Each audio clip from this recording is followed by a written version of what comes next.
August 8, 1969, unknown intruders broke into the fashionable Los Angeles home of movie director Roman Polanski and his pregnant wife, actress Sharon Tate. There they slaughtered her and 4 others. One night later, another home was invaded, and a middle-aged grocery executive and his wife were killed with equal brutality. In 2 days, an entire city was seized by fear. But it was months before the crimes were connected. When they were, a small, bizarre character named Charles Manson was charged with provoking his apparently fanatic followers to commit the crimes, and a national obsession to understand these people began. Who was Charles Manson? As he recalls it, the pain of Charles Manson's childhood began early. I'm a street child. I'm a runaway little girl at 15 years old out of Kentucky named Kathleen Maddox. I didn't have a husband. My husband's name was Scott. And he married somebody else and went down the road, and she went to Cincinnati and had a guy named Charlie Manson. Charles Manson was born on November 12, 1934, in Cincinnati, Ohio, in Cincinnati General Hospital. His mother, Kathleen Maddox, was just 16 and unmarried when he was born. His father was a Colonel Scott who'd briefly known Kathleen. She was very, very motherly looking. She was as motherly looking as my mother was. My mother went to prison for 5 years for strong-arm robbery. Her brother had to deal a trick in off the street and put the yoke on him to get some money to eat. But when I heard she was a prostitute, I couldn't believe that either. And she went to prison, and I used to visit her in the prison visiting room. His mother's absence and rejection would make a life with her a dream of Charles Manson's throughout his childhood. Manson spent many of his early years in the small town of McMecken, West Virginia, with his deeply religious aunt and uncle, living by all appearances a not unhappy small-town life. The house was a big, older house, but it was beautiful. He had just about anything he wanted, I would say. His aunt and uncle and grandmother took him to church. He didn't like going. The only thing he really liked, was the singing. Charles loved to sing. But some of Manson's outlook on the world came from another uncle, a mountain man. Out of the Kentucky mountains, when my uncle said, "We ain't surrendered. We're still rebels. And we'll be rebels until the end of time. Because I ain't accepting no Yankee school." He said, "Don't go to those schools, boy." So when I was 9 years old, I set the school on fire, and I went to reform school. Between 1942 and 1947, Manson spent periods of time with his mother and her assorted lovers around the Midwest. But then, unable to place him in a foster home, she allowed the court to place him in the Gibald School for Boys. After 10 months, he ran away to find her, but she would not take him back. This was a turning point for Charles Manson. The only thing my mother taught me was that everything she said was a lie. And I learned never to believe anyone about anything. He ran away from school again and began a life of petty crimes, including breaking into grocery stores and stealing a bicycle. In 1949, after time in a juvenile center, he was sent to Father Flanagan's famous Boys Town. According to a 1949 article in the Indianapolis News, a dead-end kid who has lived in an emotional blind alley is happy today. He's going to Boys Town. Manson ran away 4 days later. Now just 13, he stole cars, broke into stores, and committed his first armed robberies. He was then sent to the Indiana School for Boys, where he claims he was raped and repeatedly beaten. He ran away 18 times. Now, the punishments escalated after he stole cars, committed armed robbery, and held up gas stations. He went from the National Training School for Boys to Natural Bridge Camp, to federal reformatories at Petersburg, Virginia, and Chillicothe, Ohio, where he was paroled in 1954. He was just 19 years old. Around this time in Los Angeles, one of Manson's future followers, Patricia Krenwinkel, was a little girl. Her comfortable childhood could not have been more different from Charles Manson's, but even her home was not without its sadness. During the time I was brought up, nothing was talked about. I mean, my parents' dissolution of their marriage, you don't talk about that. You don't talk about problems in the home. I never felt like I had a sense of who I really wanted to be or become. In 1949, Leslie Van Houten was born into a solid middle-class family in Altadena, California. From an early age, she wanted to help the world. Her parents, too, would divorce. I was always very creative girl, young girl, artistic. But for a while, I wanted to be a school teacher. Somewhere along the line, I got distracted and I lost motivation. I believe that I was desperately seeking someone that I could love and hold on to and call my own. that somehow my dad leaving had left a space there. In January 1955, back in McMecken, the 20-year-old Charles Manson married 17-year-old Rosalie Jean Willis. He held odd jobs, but continued to steal cars, driving them across state lines. 1944, I went to juvenile hall. I didn't get out till 1954. I got a little girl named Rose, stole some guns, went to Georgia, burglarized a store, got a straw hat full of dimes, and came to L.A. I turned 21 years old in the L.A. County Jail. Wasn't out but a hot second. I've been in jail all my life. It was one of the curious facts about Charles Manson. He would often manage to commit small-time crimes that nonetheless violated federal laws and would bring tough penalties. A suspended sentence turned into a 10-year term after he violated probation on a charge of forging a very small treasury check. I was struck by something initially, and that is that he had been sentenced to 10 years for attempting to cash a $43 treasury check, and he did 7.5 years. From 1951 to 1967, Charles Manson's rap sheet shows a range of crimes from mail theft to forgery to running prostitutes. It was at McNeil Island Penitentiary that Manson developed a skill of the guitar and an interest in music that would play an important part in later events. The man who taught him the steel guitar was an aging fellow prisoner, the renowned Depression-era gangster Alvin "Creepy" Karpis. More important, it was in prison with its rigid codes of behavior and its hierarchy that Manson developed his way of looking at the world. See, I never realized that people outside are much different than the people inside. People inside, if you lie, you get punched. You get misused. You don't lie to the lieutenant. Lieutenant don't lie to you. There's a certain amount of truth in prison. And being raised in prison, I was raised pretty much in the light of that truth. He did his own time. He pretty much refused to be programmed to go along with the expectations of the prison staff. He's apparently spent a lot of time in his cell, playing the guitar, writing music. He did attend a class, did very well in a power of positive thinking class, which I always thought was a part of his style. He was released from prison in 1967. It's been said that he asked not to be released. He'd now spent more than half of his 32 years inside, and prison was the only real home he'd ever known. What's more, Charles Manson had never known life with a real family. That would make a family of his own very appealing. Prison may have meant a life of little change for Charles Manson, but life outside was changing radically. It was a far different world now from the one he'd known before prison, and was one where his particular skills would serve him well. It was the mid-1960s, and the Haight-Ashbury district of San Francisco was, for hippies and others escaping the mainstream, the promised land. What we saw at its peak were literally thousands of flower children all over the country, all over the world, attracted to this movement, like moths to a flame. You know, summer in San Francisco. There was a philosophy here that was totally revolutionary that they'd not heard before, and this was the epicenter of it. A lot of very young, creative, exploring people came there, but then you started to see a shift where more disturbed, sicker, more drug-involved people started to come. The hallucinogenic drugs like LSD were being replaced by stimulant drugs, speed particularly, that led to compulsion and paranoia, and innocence was giving way to violence. You may recall a song, the lyrics of which were, "If you come to San Francisco, you better wear a flower in your hair." By 1967, if you came to San Francisco, you needed to wear a .45 in your belt. It had changed that fast. The kids were still coming from all over the United States with the same set of expectations, but the welcoming committee was very, very different. There was a brand of street theater that was hard to imagine.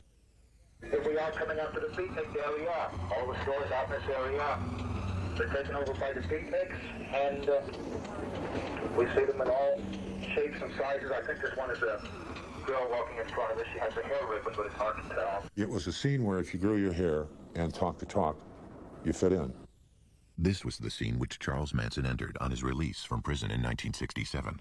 When he came out, he initially told me that there was nothing I could do, that that he could go back to prison. He was not afraid of it. He was not going to do parole if parole was going to be onerous. He was clearly an antisocial personality. He was superficial, he was glib, and he was very adaptable. And when I got out, all your children would come to me because they never had anybody to tell them the truth. He sized up people, I think, fairly quickly and fairly accurately. I think that's a skill you learn in prisons. He said, so your father just kicked you out of the house. And that started it. Lynette Squeaky Fromm joined up with Manson early on. It was easy to talk to him. And we talked on a number of levels. His mind intrigued me. Charlie was what he needed to be at any given time. Pat Krenwinkel was another early member of Manson's growing family.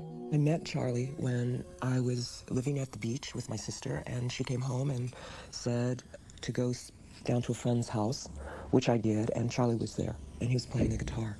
And so I was introduced to him there.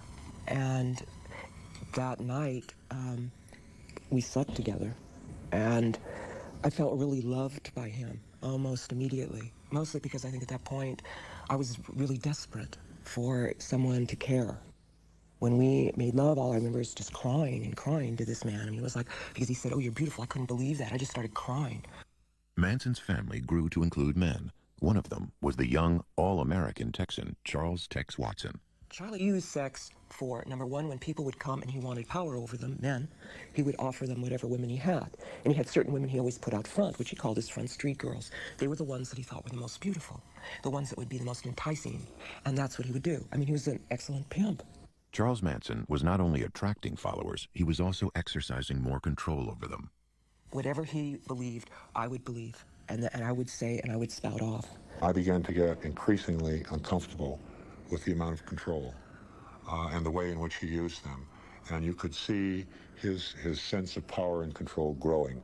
But in Northern California, at least, the family was monitored by outsiders. I saw him on a weekly basis. He would bring the girls into the office. It was a big occasion. I would go out to a home and see them. There was always that string. There was always some reality. The family left San Francisco in the summer of 1967 and began an odyssey up and down the California coast. Moving from place to place was one way Manson kept his followers entertained enough to stay. They started spending more time in the Los Angeles area. There, Manson hoped to make a name for himself in rock and roll. I think he felt that once he got down there, things were going to be very, very different. He had contacts with the Beach Boys. It was through the women that Manson made his connection with Dennis Wilson of the Beach Boys. In Los Angeles, Wilson picked up 2 of the family women hitchhiking and took them home. Soon, Manson and the rest of the family showed up and moved in with Wilson for several months. Then, through Wilson, Manson did some recording, but nothing came of the sessions. Manson was always bitter that his music would remain unheard. They came to the ranch, lady. I didn't go to them, they came to me. You're stealing my music every day. You're writing my songs, you're playing my game. In August of 1968, longtime family member Susan Atkins found the family a new home, an old Western movie set and now riding stable owned by an 80-year-old half-blind man named George Spahn. Leslie Van Houten joined the family in the summer of 1968. You know, all very fun in the beginning, innocent. At first, the family reveled in the crumbling movie set and the beautiful countryside around it. They play-acted roles they might have taken in old movies. It was like summer camp, and Charles Manson was head counselor. It was a great place, actually. We could make anything we wanted out of it. It was like having the Our Gang set, you know. You could turn it into anything. The whole idea was to let time disappear. There was no time. We were all living now. Now was the only time. See, at first the magical mystery tour was that we would be cowboys or gypsies or pirates, and every day it was to wear a different role so that we would get more out of ourselves, and every day was Halloween. Losing oneself, killing old egos, and replacing them with Manson and his very particular view of the world. It was the serious goal of all that play acting that Manson directed. If you wipe away somebody's identity, say society is corrupt, forget about everything you ever learned, but then you substitute your own philosophy. It's like wiping the blackboard clean and then introducing your philosophy, and then you become the absolute leader. Bit by bit, the family became one with Manson. One of his things was to stop you during the day, and he'd put your palms up to his, and then he'd move them in any direction that he could. Or he'd make a series of faces, and then you were supposed to try to keep up with them. And the whole thing was always geared toward just complete mirroring of him. One powerful way that Manson maintained control was through drugs, in particular LSD. Well, we took hundreds of trips together. The acid trips were exercises in total control.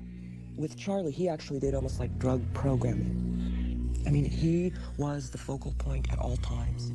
And what seems so amazing is that he somehow, because acid is a very powerful drug, and it's like, I would feel like totally out of control, and yet I would watch him and he would seem totally in control.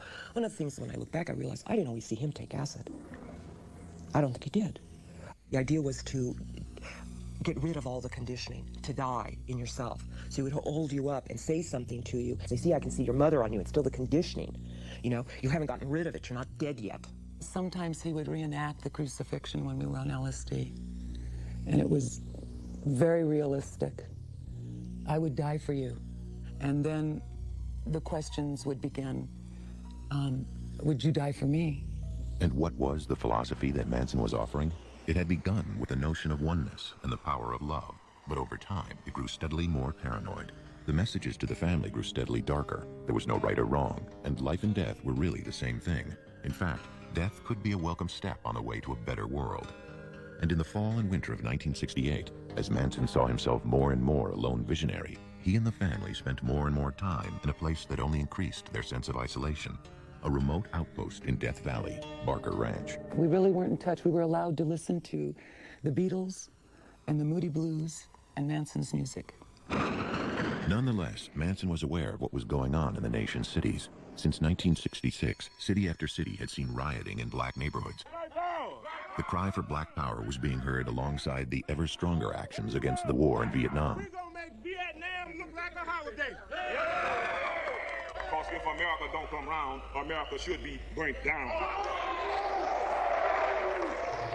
The family moved back to Los Angeles in January of 1969. Then the paranoia increased even more in early July, when Manson thought he'd killed a black drug dealer he also thought was a Black Panther.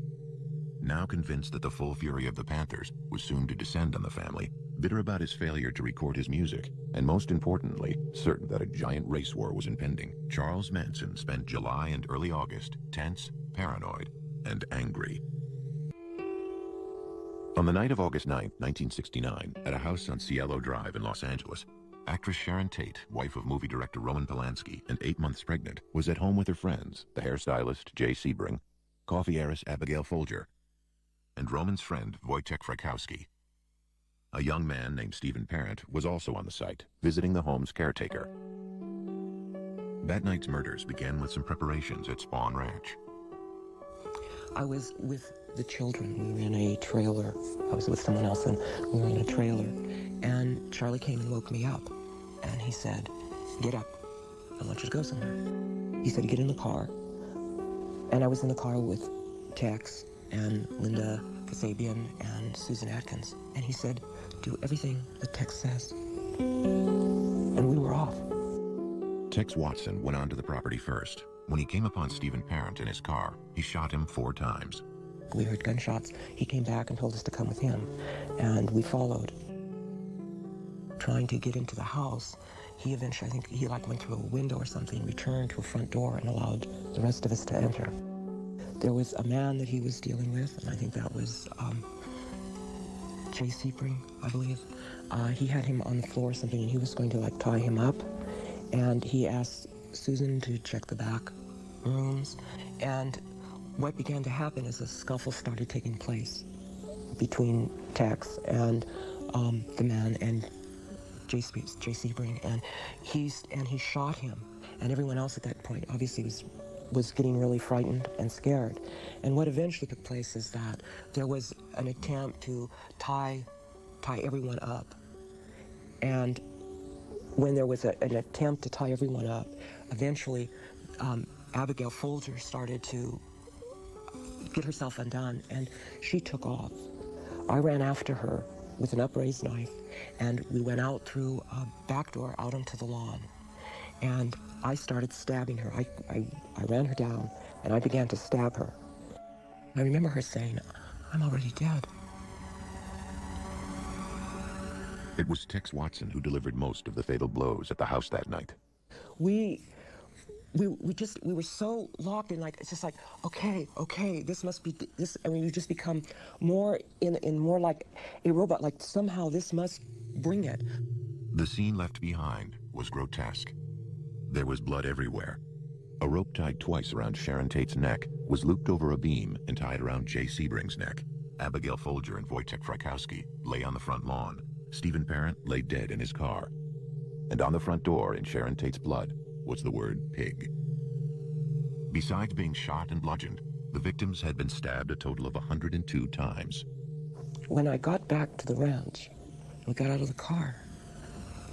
Charlie came up and asked everybody how it went. But that was the first time I looked at him and I said, Charlie, they were so young. And he just said, go with Tex. The next night, another attack. This time it was at the home of grocery company executive Lino LaBianca and his wife Rosemary in a very different section of Los Angeles. Manson knew the house because he'd attended a party at a neighboring home in the past. Along this second night would be Leslie Van Houten, anxious to prove her loyalty to Manson. I knew that people would die. I knew that there would be killing. Manson, Van Houten, Krenwinkel, Watson, Atkins, and Linda Kasabian drove around for a while before they stopped at the LaBianca house. Manson went inside, tied up the LaBiancas, and then left. Pat had a knife.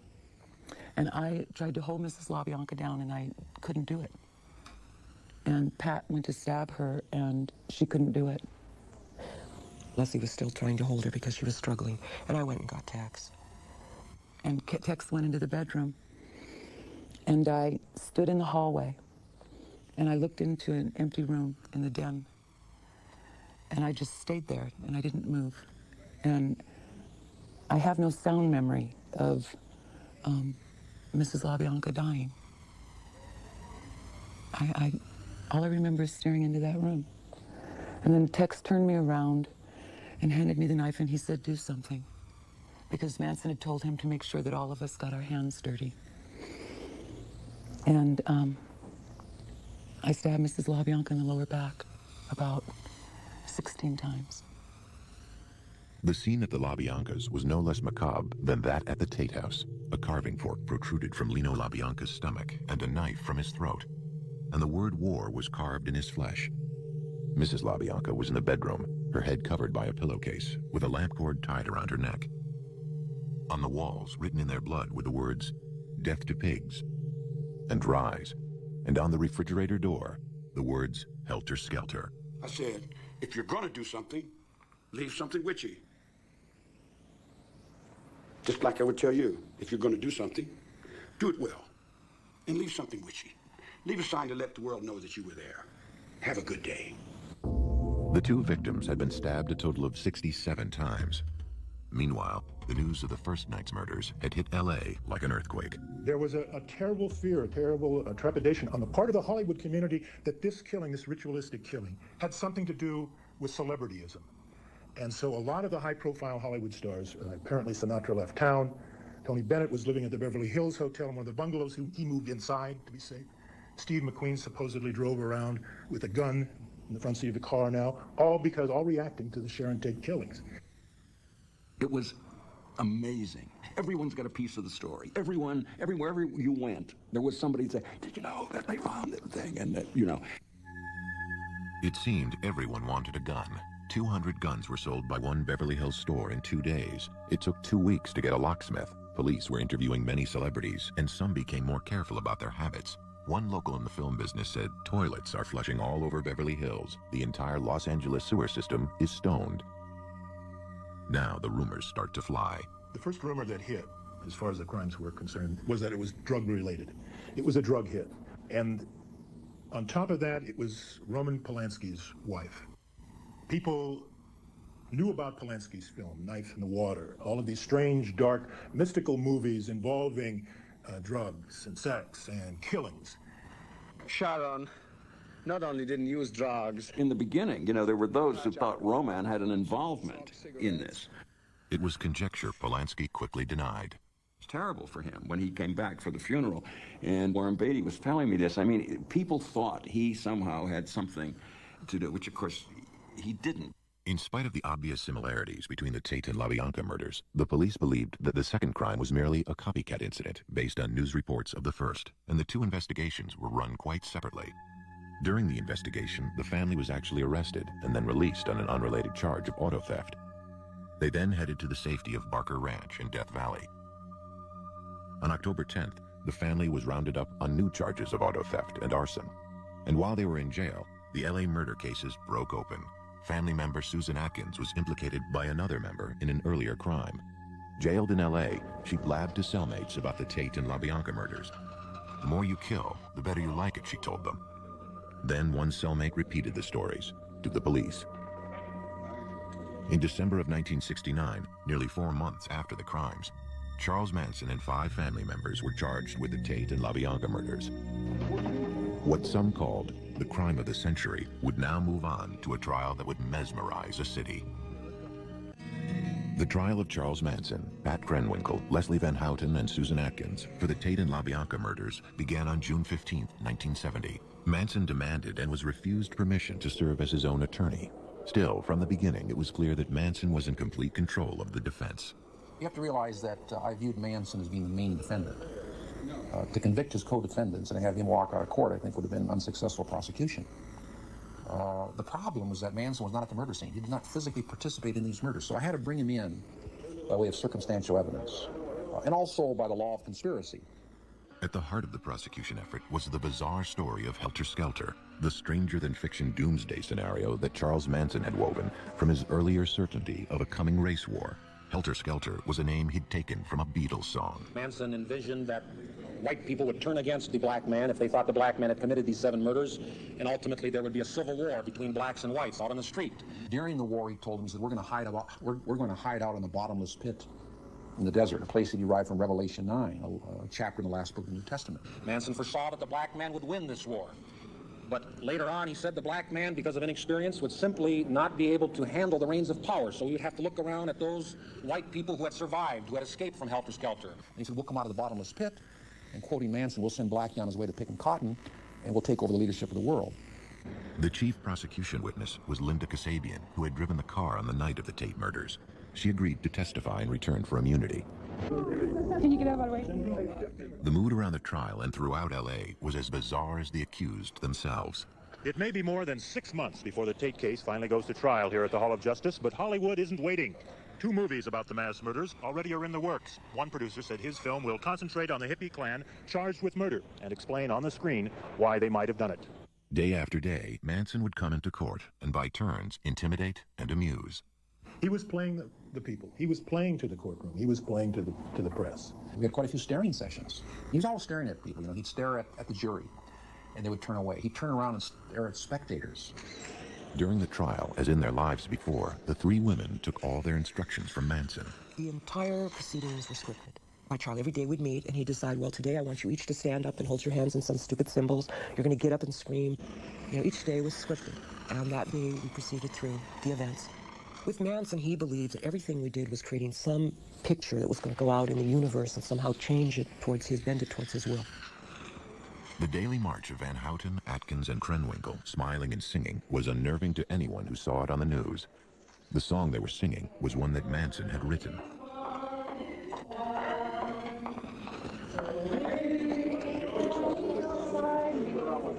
After disrupting the proceedings a number of times, the rest of the family was banned from the courtroom, so they moved to the hallways and kept a vigil outside. At first, the mood was almost festive.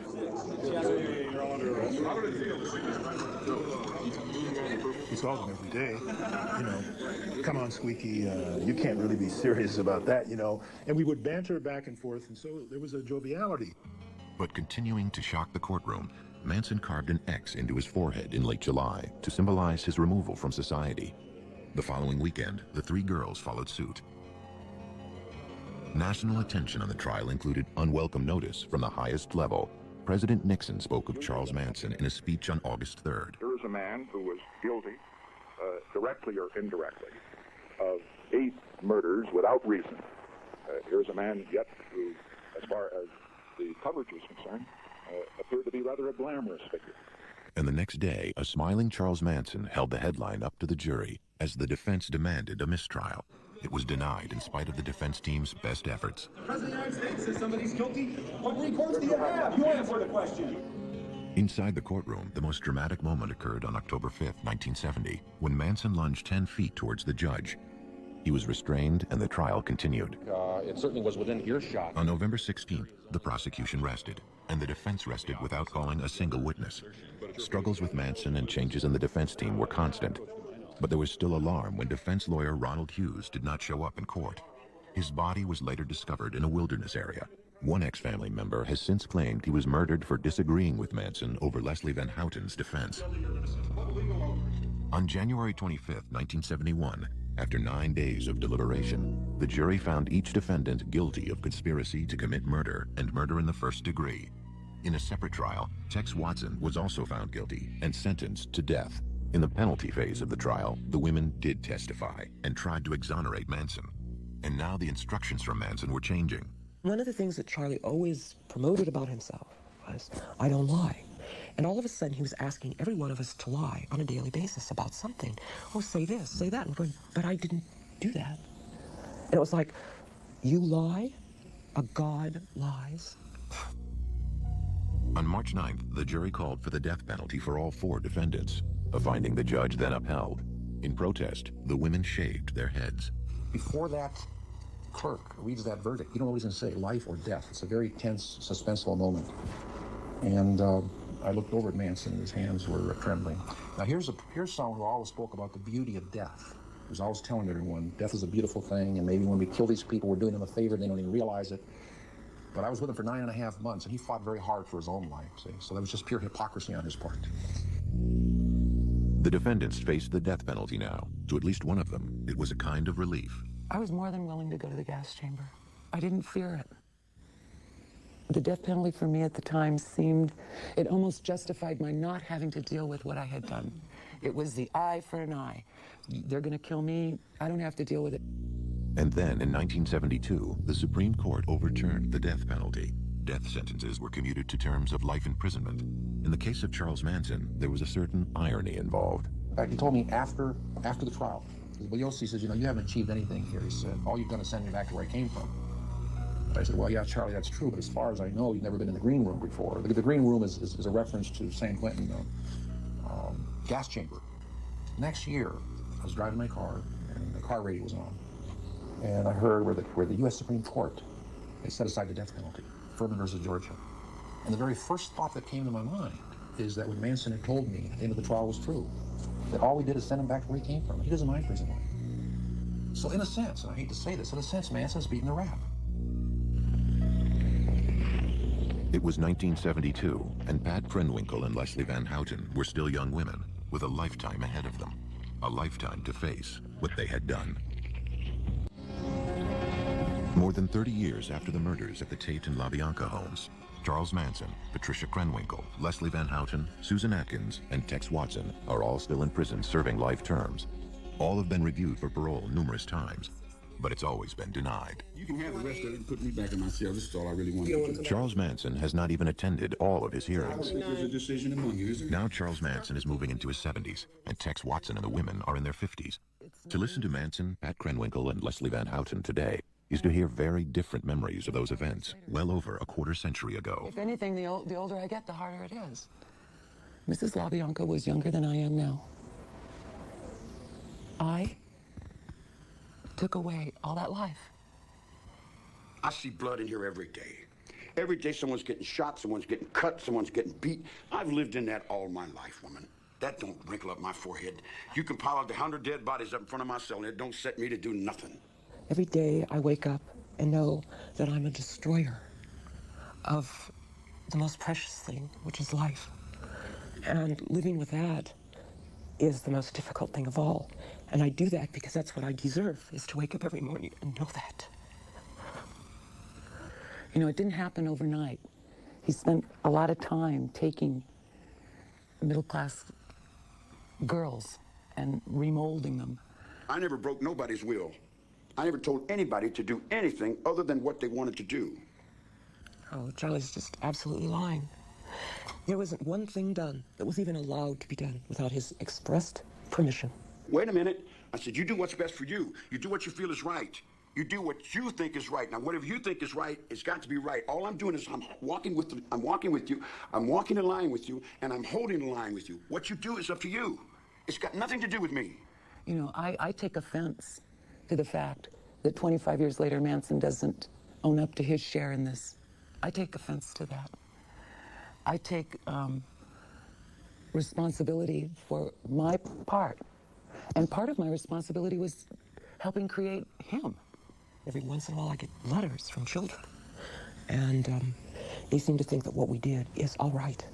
There is nothing that we did that is all right. Nothing. He was not Jesus Christ or Satan. He was a very odd, bizarre, high-energy little antisocial who had some poor, confused, middle-class dropouts who decided to follow him. And he got into a situation where he had enormous power over these people, and he pulled it all together into this incoherent, hateful kind of plan. And there was no one there to say, Charlie, girls, this is crazy. Saturday at 8, A&E is issuing you a search warrant. Search for justice on American Justice. We know we have our man. Search for evidence on cold case files. DNA is like the finger of God pointing down. Search for truth on City Confidential. I'm selling sex like other people are selling soda pop. You'll find them all beginning at 8 tomorrow on A&E.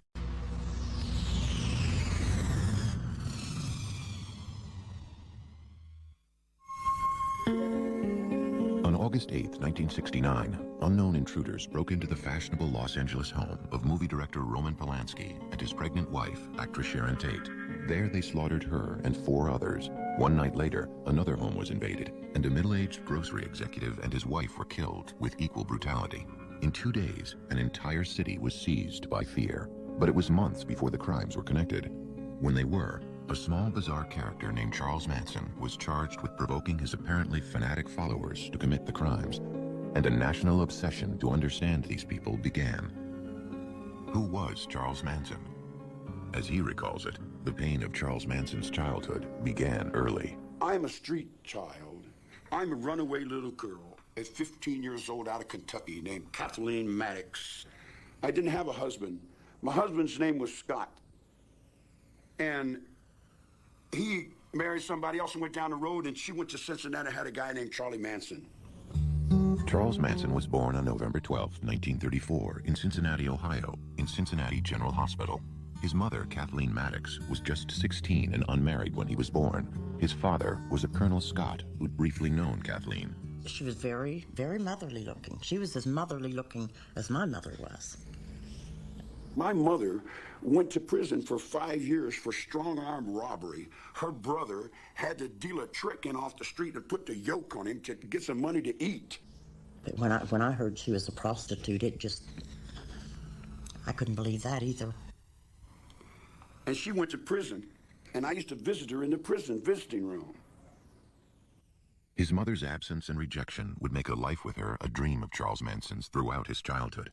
Manson spent many of his early years in the small town of McMecken, West Virginia, with his deeply religious aunt and uncle, living by all appearances a not unhappy small-town life. The house was a big, older house, but it was beautiful. He had just about anything he wanted, I would say.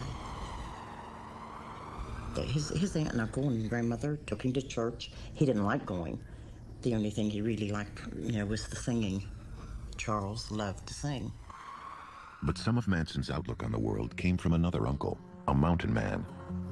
Out of the Kentucky mountains, when my uncle said, "We ain't surrendered. We're still rebels, and we'll be rebels until the end of time, because I ain't accepting no Yankee school." He said, "Don't go to those schools." Where he was paroled in 1954. He was just 19 years old. Around this time in Los Angeles, one of Manson's future followers, Patricia Krenwinkel, was a little girl. Her comfortable childhood could not have been more different from Charles Manson's, but even her home was not without its sadness. During the time I was brought up, nothing was talked about. I mean, my parents' dissolution of their marriage. You don't talk about that. You don't talk about problems in the home. I never felt like I had a sense of who I really wanted to be or become. In 1949, Leslie Van Houten was born into a solid middle-class family in Altadena, California. From an early age, she wanted to help the world. Her parents, too, would divorce. I was always very creative girl, young girl, artistic. But I never, for a while, I wanted to be a school teacher. Somewhere along the line, I got distracted and I lost motivation. Believe that I was desperately seeking someone that I could love and hold on to and call my own. That somehow my dad leaving had left a space there. In January 1955, back in McMecken, the 20-year-old Charles Manson married 17-year-old Rosalie Jean Willis. He held odd jobs. but continued to steal cars, driving them across state lines. 1944, I went to juvenile hall. I didn't get out till 1954. I got a little girl named Rose, stole some guns, went to Georgia, burglarized a store, got a straw hat full of dimes, and came to L.A. I turned 21 years old in the L.A. County Jail. I went out but a hot second. I've been in jail all my life. It was one of the curious facts about Charles Manson. He would often manage to commit small-time crimes that nonetheless violated federal laws and would bring tough penalties. A suspended sentence turned into a 10-year term after he violated probation on a charge of forging a very small treasury check. I was struck by something initially, and that is that he had been sentenced to 10 years for attempting to cash a $43 treasury check, and he did 7.5 years. From 1951 to 1967, Charles Manson's rap sheet shows a range of crimes from mail theft to forgery to running prostitutes. It was at McNeil Island Penitentiary that Manson developed a skill at the guitar and an interest in music that would play an important part in later events.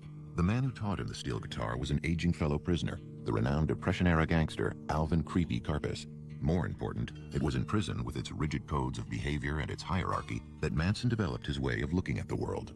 See, I never realized that people outside are much different than the people inside. People inside, if you lie, you get punched. You get misused. You don't lie to the lieutenant. Boy. So when I was 9 years old, I set the school on fire, and I went to reform school. Between 1942 and 1947, Manson spent periods of time with his mother and her assorted lovers around the Midwest, but then, unable to place him in a foster home, she allowed the court to place him in the Gibald School for Boys. After 10 months, he ran away to find her, but she would not take him back. This was a turning point for Charles Manson. The only thing my mother taught me was that everything she said was a lie. And I learned never to believe anyone about anything. He ran away from school again and began a life of petty crimes, including breaking into grocery stores and stealing a bicycle. In 1949, after time in a juvenile center, he was sent to Father Flanagan's famous Boys Town. According to a 1949 article in the Indianapolis News, a dead-end kid who has lived in an emotional blind alley is happy today. He's going to Boys Town. Manson ran away 4 days later. Now just 13, he stole cars, broke into stores, and committed his first armed robberies. He was then sent to the Indiana School for Boys, where he claims he was raped and repeatedly beaten. He ran away 18 times. Now, the punishments escalated after he stole cars, committed armed robbery, and held up gas stations. He went from the National Training School for Boys to Natural Bridge Camp to federal reformatories at Petersburg, Virginia, and Chillicothe, Ohio.